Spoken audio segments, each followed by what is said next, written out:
Welcome to the Dray Way.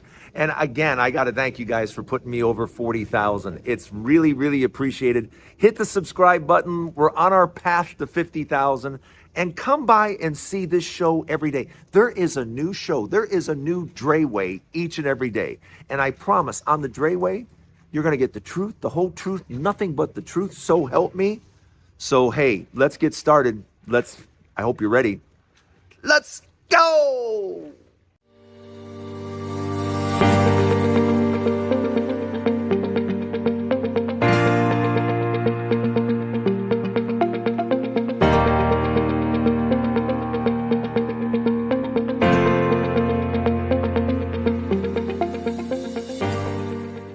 Welcome to the Dray Way. Look, I'm glad you're here because we got something we got to talk about. We have something that's pretty important that we have to talk about, and it has to do with the red states.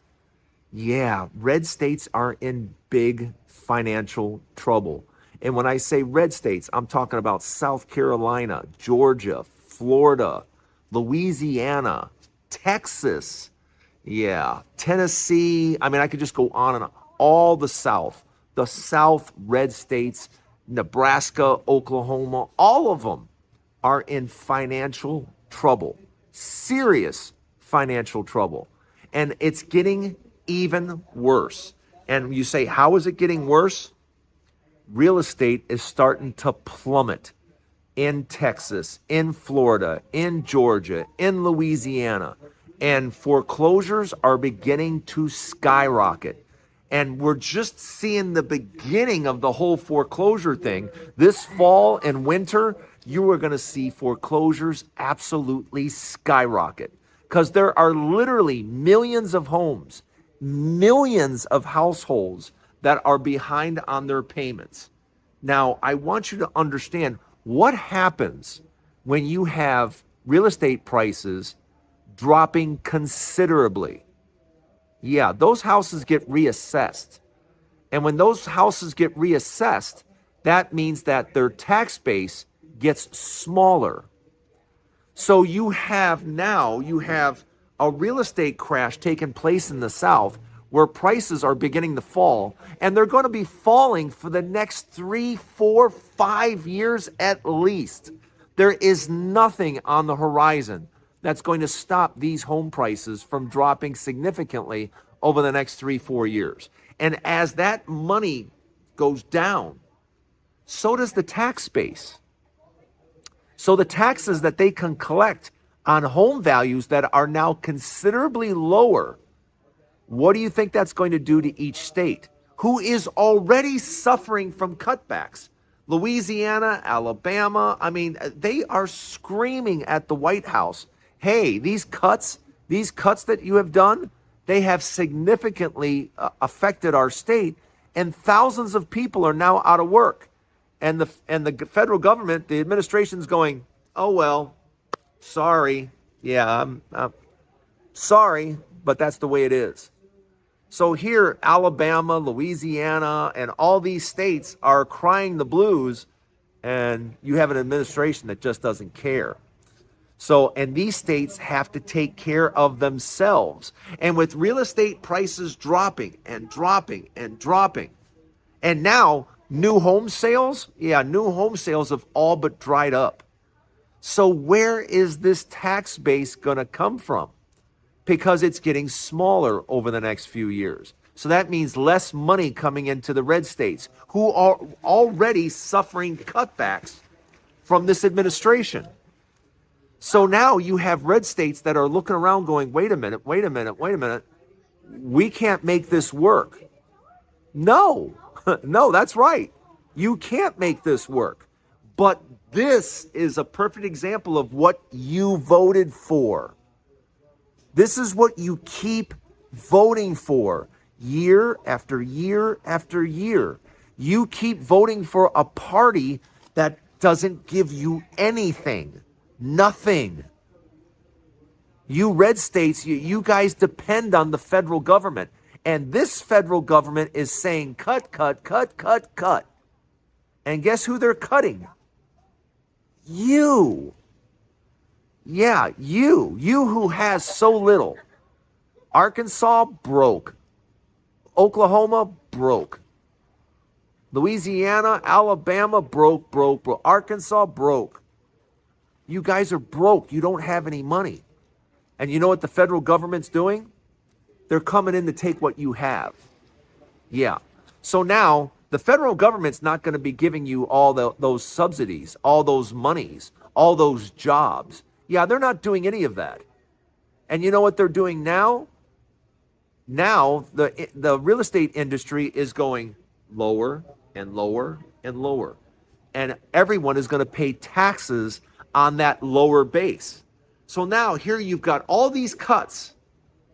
You have all these job losses.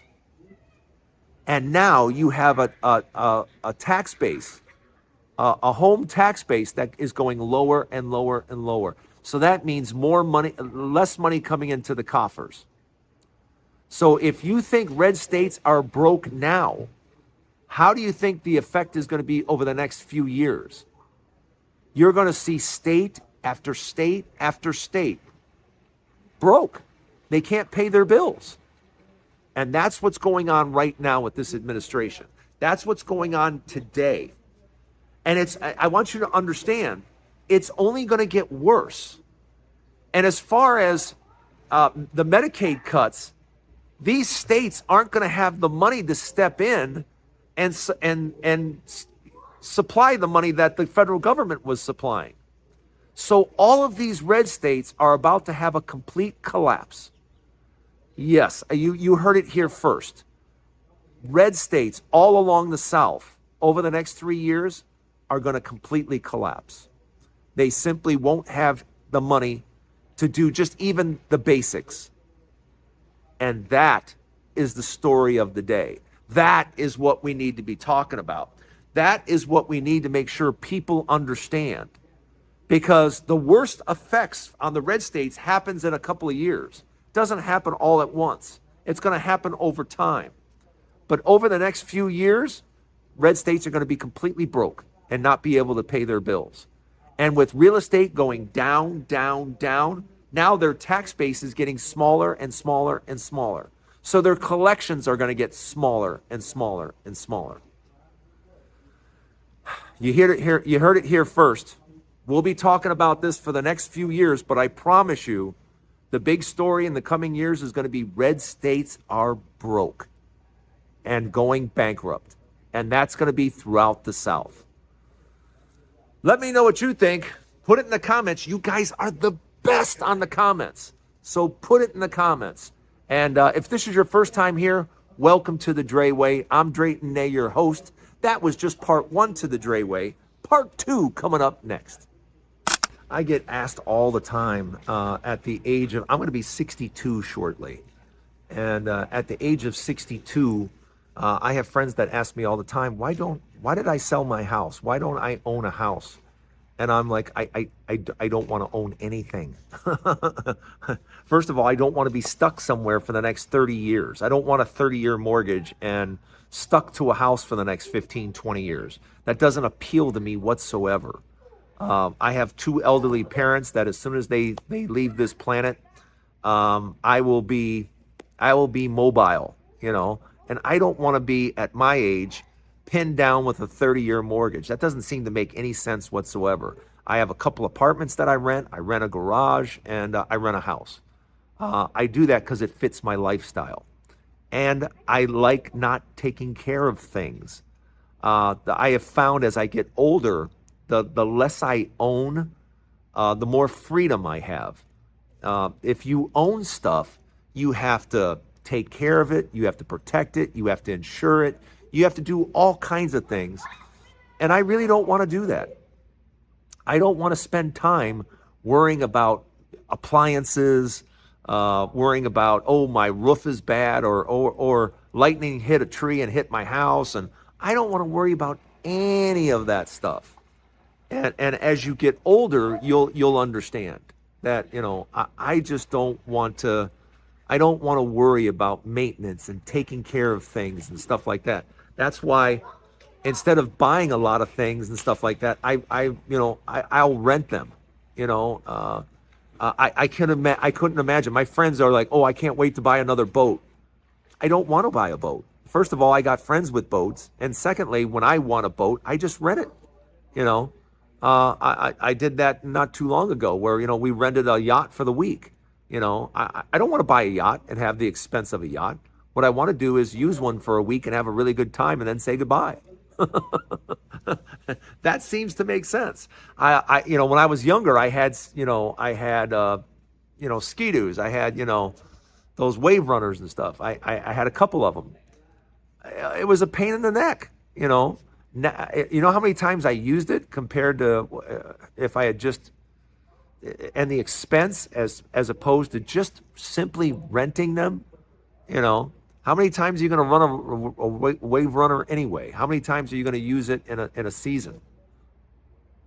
So, yeah, I think it's best to rent. I think renting is the best thing to do. I think it saves a lot of time, and it also affords me to do other things, because I'll give you a perfect example. Renting right now is a lot. And when I say a lot, in many cities, it's the difference is huge between renting and owning.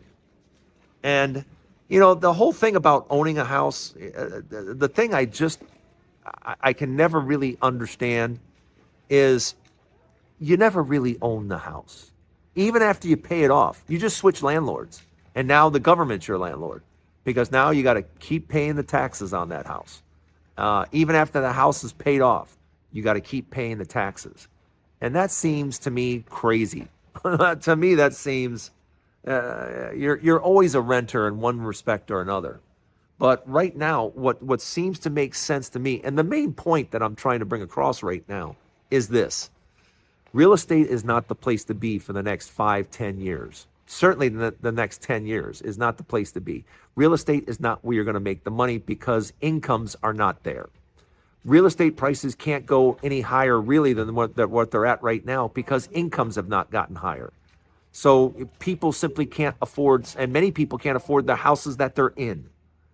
Until incomes go up considerably, which I don't see happening over the next 10 years, the money, the play is in the stock market. I think the stock market consistently hits new highs again and again and again. And that's going to be the play over the next 10 years. Real estate, not the play. But let me know what you think.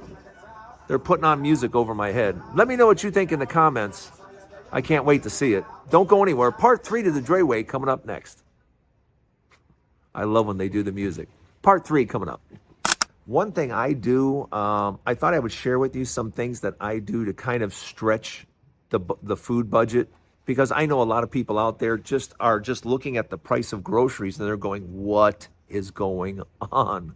What is up? Well, first of all, I'm taking advantage of fruit that's on sale, especially the watermelon right now.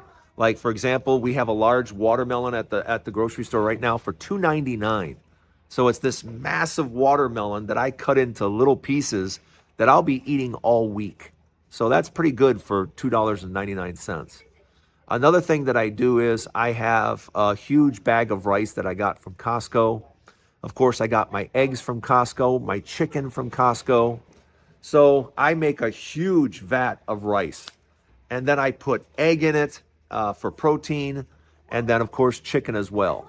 And if you want, I sometimes add peas to the dish. But my son doesn't like peas, so I haven't been adding them lately.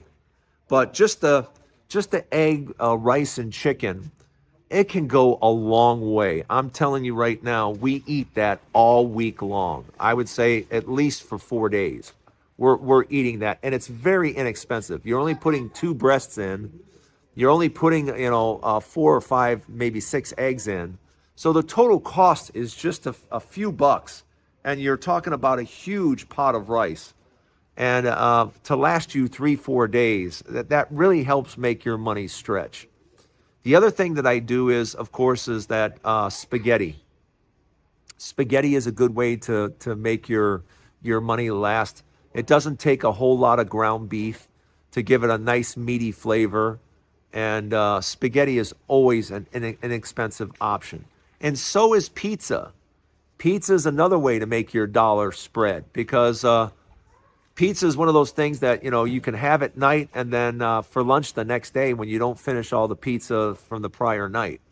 So there are little things that you can do to kind of really extend your budget. I also do it with things like tuna casserole.